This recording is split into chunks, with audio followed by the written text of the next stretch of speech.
کر دیا اور سبب یہ بیان کیا کہ ہم کوئی بھی ایسا خط یا پیغام وصول نہیں کرتے جو مختم نہ ہو، جس پہ اسٹیمپ نہ لگی ہو۔ آپ صلی اللہ علیہ وسلم کا معمول مبارک یہ تھا، وہ انتہائی سادہ زندگی گزارنے والے تھے، لیکن جب کسریٰ نے وہ خط واپس کر دیا تو آپ نے اس دعوت میں جو رکاوٹ تھی اس کو دور کرنے کے لیے انگوٹھی پہننا شروع کر دی۔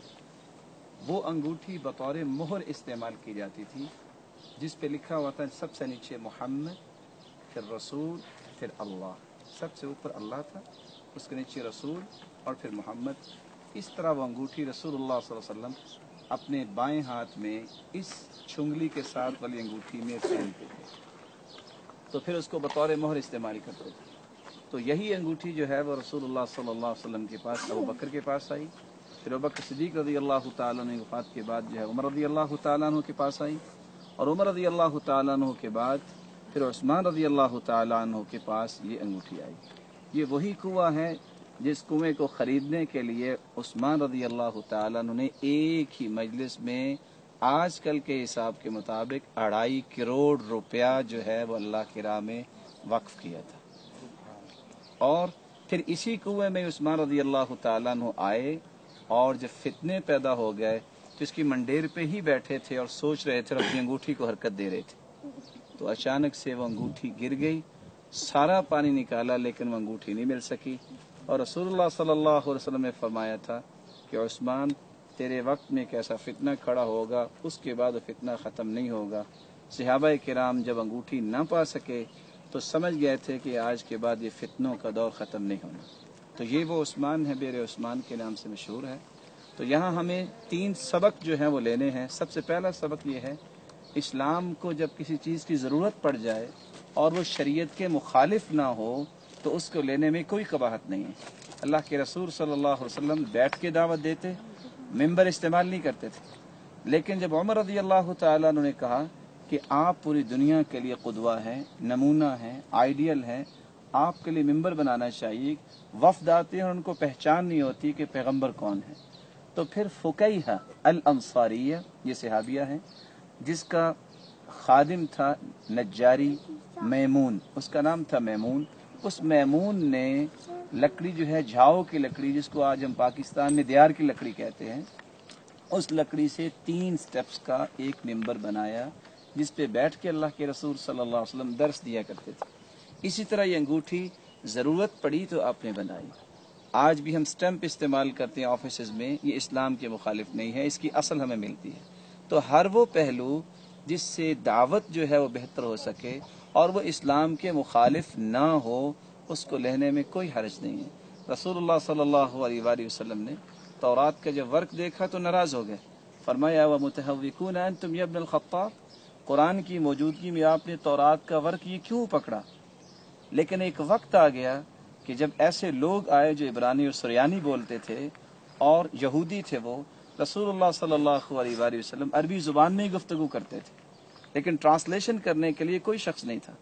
آپ نے فوراً ان لوگوں کو جمع کیا جو ٹیلنٹڈ لوگ تھے، جن میں زید بن ثابت سر فہرست تھے، فرمایا تعلم کتاب الیہود فانی لا آمنہم علی کتابنا، سیکھو یہ زبان، مجھے کچھ پتہ نہیں کہ میں جو بات کرتا ہوں یہ ٹرانسلیٹ کیا کرتے ہیں، نہ جانے میرا میسج جو کنوے ہوتا ہے وہ غلطی کیوں نہ ہو رہا ہو۔ تو فوراً اس کو سکھانے کا آپ نے آرڈر جاری کیا، جس پہ زید بن ثابت رضی اللہ تعالیٰ عنہ فرماتے ہیں فَتَعَلَّمْتُهَا فِي 15 يَوْمًا، میں نے 15 دن میں جتنی بھی عبرانی اور سریانی زبان کے ریگولیشنز تھے وہ سارے یاد کر لیے۔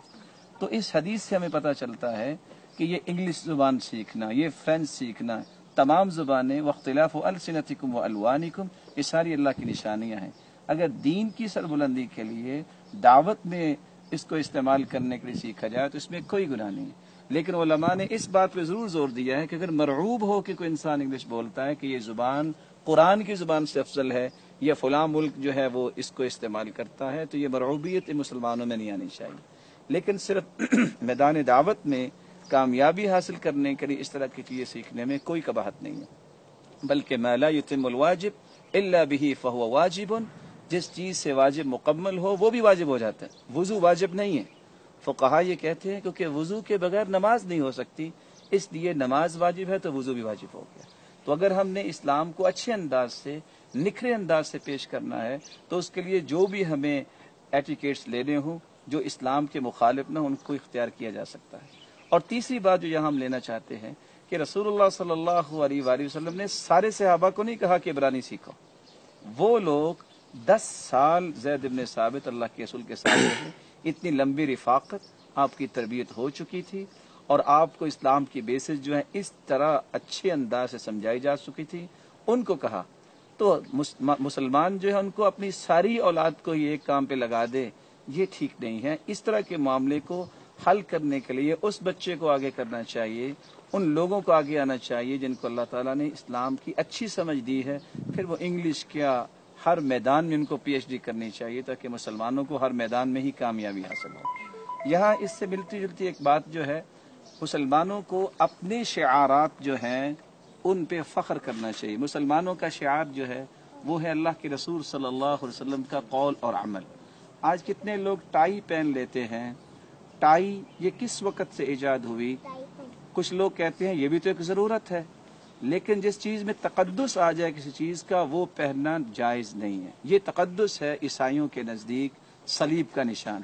صحیح بخاری کی روایت ہے کان اذا رأى في بیتی تصالیب قطع، جب بھی آپ اپنے گھر میں کسی صلیب کا نشان دیکھتے فوراً اس کو کاٹ دیتے،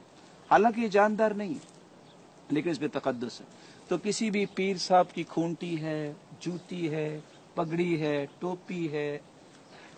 کوئی بھی ایسی چیز جس میں تقدس پایا جائے اس کو فوراً کاٹ دینا